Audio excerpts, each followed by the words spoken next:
عن ابی بن کعب رضی اللہ تعالی عنہ قال قلت یا رسول اللہ انی اکثر الصلاة علیک فکم اجعل لك من صلاتي قال ما شئت قلت الربع قال ما شئت فإن زدت فهو خير لك قلت النصف قال ما شئت فإن زدت فهو خير لك قلت فالثلثين قال ما شئت فإن زدت فهو خير لك قلت أجعل لك صلاتي كلها قال إذا تكفي همك ويكفر لك ذنبك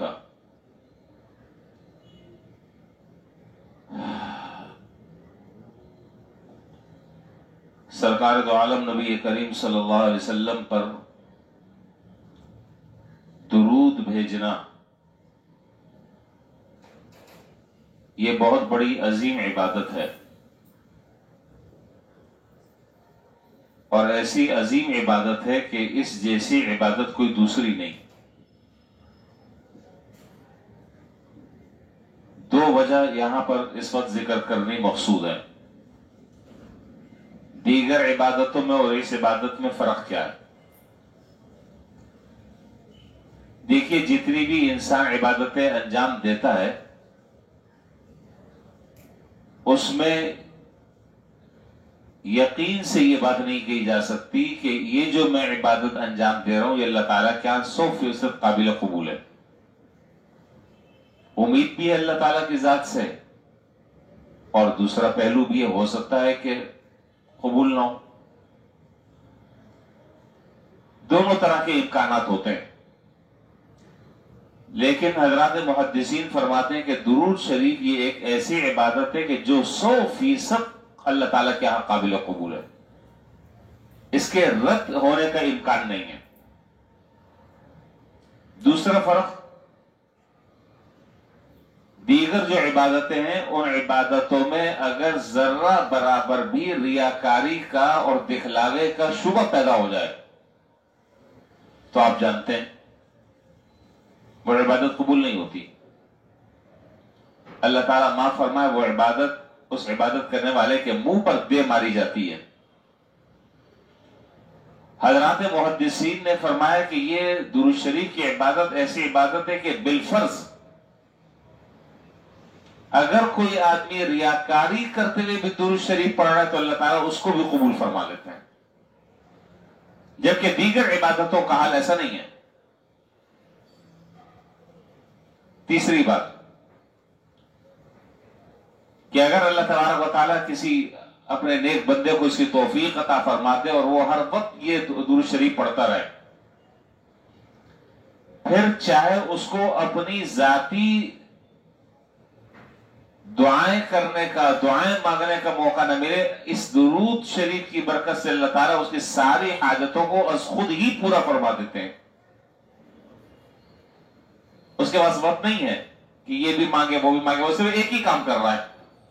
اللہ تعالیٰ فرماتے ہیں کہ جب تو نے میرے لیے وقت مختص کر دیا اور میرے نبی پر درود کے لیے جب تو نے اپنے آپ کو وقف کر دیا تو اب تیری ساری ضرورتوں کی کفالت میں خود ہی کر دیتا ہوں اور میں تیری ضرورت کے لیے کافی ہوں۔ اب آ جائیں اس روایت پر جو روایت ابھی پڑھی ہے۔ حضرت ابی بن کعب رضی اللہ تعالیٰ عنہ جناب نبی کریم صلی اللہ علیہ وسلم کی خدمت میں حاضر ہوئے اور انہوں نے عرض کیا کہ اللہ کے رسول، میں آپ پر کثرت سے درود بھیجنا چاہتا ہوں، تو اس کی مقدار اپنے اوقات میں سے میں کتنی مقرر کر لوں؟ یعنی میں نے اپنے لیے ذکر اور اذکار کے تسبیحات پڑھنے کے کچھ اوقات مقرر کیے ہیں، تو اب آپ یہ فرمائے کہ میرے ان اوقات میں سے کتنا وقت میں مختص کر دوں اس کام کے لیے کہ میں صرف اور صرف اس پہ درود شریف پڑھوں۔ آپ نے بڑا عجیب جواب ارشاد فرمایا کہ ما شئت فإن زدت فهو خير لك، تم جتنا چاہو، جیسے چاہو، جو چاہو کرو، لیکن اگر اس میں کچھ زیادہ کر دو تو یہ تمہارے حق میں بہتر ہے۔ پھر انہوں نے سوال کیا کہ اللہ کے رسول، اگر میں نے اپنے ذکر اور اذکار کے لیے، تسبیحات کے لیے جو وقت مقرر کیا ہے، اس میں آدھا وقت میں اپنے دیگر اوراد اور وظائف میں، اپنی حاجات مانگنے میں، اپنی ضرورتیں مانگنے میں لگاؤں، اور آدھا وقت جو ہے وہ میں درود شریف پڑھنے میں لگاؤں، تو آپ کیا فرماتے ہیں؟ آپ نے پھر یہ جملہ ارشاد فرمایا، ما شئت وَإِن زِدْتَ فَهُوَ خَيْرٌ لَكَ، تم جیسے چاہو، لیکن اگر تم اس میں اضافہ کر دو تو تمہارے حق میں یہ اور زیادہ بہتر ہے۔ پھر تیسرے مرتبہ حضرت ابی بن کعب رضی اللہ تعالیٰ فرمایا کہ اچھا اللہ کے رسول یہ فرمائے کہ میں نے جتنے اوقات مقرر کیے ان اوقات میں سے 3/3 وقت میں درود شریف پڑھنے میں لگا دوں اور 1 وقت میں اپنے دیگر معمولات کو انجام دوں۔ آپ نے پھر دوبارہ یہ جملہ ارشاد فرمایا کہ ما شئت فإن زدت فهو خیر لك، جیسے تم چاہو کرو، لیکن اگر اس میں اور اضافہ کر دو تو تمہارے حق میں یہ بہتر ہے۔ آخری بار انہوں نے پھر حضور سے کہا کہ اچھا فرض کریں کہ جتنا وقت میں نے اپنے اوراد اور وظائف کے لیے مقرر کیا ہے، اگر وہ پورا کا پورا وقت میں درود شریف پڑھنے میں گزار دوں، ساری چیزیں میں ایک طرف کر دوں، جو مجھے مانگنا ہے، جو اللہ تعالیٰ سے دعائیں کرنی ہے، میں سارا کا سارا وقت، آپ نے فرمایا کہ دیکھو اگر تو تم نے یہ کر لیا تو پھر تو تم ساری فکروں سے اللہ تعالیٰ تمہاری کفایت ہی کر دیں گے، سارے تفکرات سے اللہ تعالیٰ تمہاری کفایت کر دیں گے اور تمہارے گناہ بھی معاف ہو جائیں گے۔ اور پھر فرمایا کہ اگر تم ایسا کر لو تو کیا ہی بات ہے، کیا ہی بات ہے۔ تو معلوم کیا ہوا کہ اگر اللہ تعالیٰ اپنے کسی بندے کو اس بات کی توفیق دے دیں اور وہ خوش نصیب آدمی ہر وقت اس کی زبان جو ہے وہ جناب نبی کریم صلی اللہ علیہ وسلم پر درود پڑھنے سے اس کی زبان معطر رہتی ہو، اگر اس کے لیے اس کے پاس اپنے ذاتی دعائیں کرنے کا اور اپنی ذاتی اللہ تعالیٰ سے مانگنے کا وقت نہ ہو تو انشاءاللہ اس درود شریف کی برکت سے بغیر مانگے اللہ تعالیٰ اس کو سبھی کچھ عطا فرما دیں گے۔ کاش کہ ہماری زبانیں بھی حضور صلی اللہ علیہ وسلم پر درود شریف پڑھنے میں مصروف ہو جائیں اور ہماری زبانیں بھی معطر ہو جائیں، اور جتنا وقت ہم ادھر ادھر دنیا کے کاموں میں، مشغلوں میں، لایانی باتوں میں لگاتے ہیں، اگر ان اوقات کو بچا کر قیمتی بنا لیے جائے اور وہ وقت جناب نبی کریم صلی اللہ علیہ وسلم پر درود شریف پڑھنے میں لگایا جائے تو سبحان اللہ کیا ہی کہنا۔ دنیا کے بھی سارے معاملات، سارے غموم، سارے افکار، ساری پریشانیاں اللہ تعالیٰ اس درود شریف کی برکت سے ختم فرما دیں۔ کئی جمعرات سے درود شریف سے متعلق بات چل رہی، یہ تیسری جمعرات ہے، اور میں نے آپ کے سامنے مختصر یہ حدیث بھی ذکر کر دی اور اس سے متعلق چند باتیں بھی عرض کر دی۔ تو درود شریف جو ہے وہ بڑے سے بڑے درود شریف بھی ہیں، چھوٹے سے چھوٹے بھی ہیں۔ اگر کوئی آدمی صرف صلی اللہ علیہ وسلم کہے کہ یہ بھی درود شریف ہے،